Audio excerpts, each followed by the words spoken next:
Here I have DOOGEE S96 Pro, and today I'm going to show you how to block number on this device. So firstly you have to open your phone application, then you have to tap here, go to its settings, then go to the block numbers, and here you can block number. You can just like enter the number which you want to block manually here, then tap block, and after that this number won't bother you anymore. And you can also block all the unidentified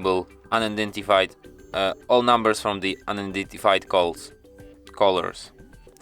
Block all of the unidentifiable numbers.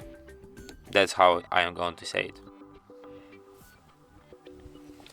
And that's it. Thanks for watching. If you find this tutorial useful, don't forget to hit that like button and subscribe to our channel.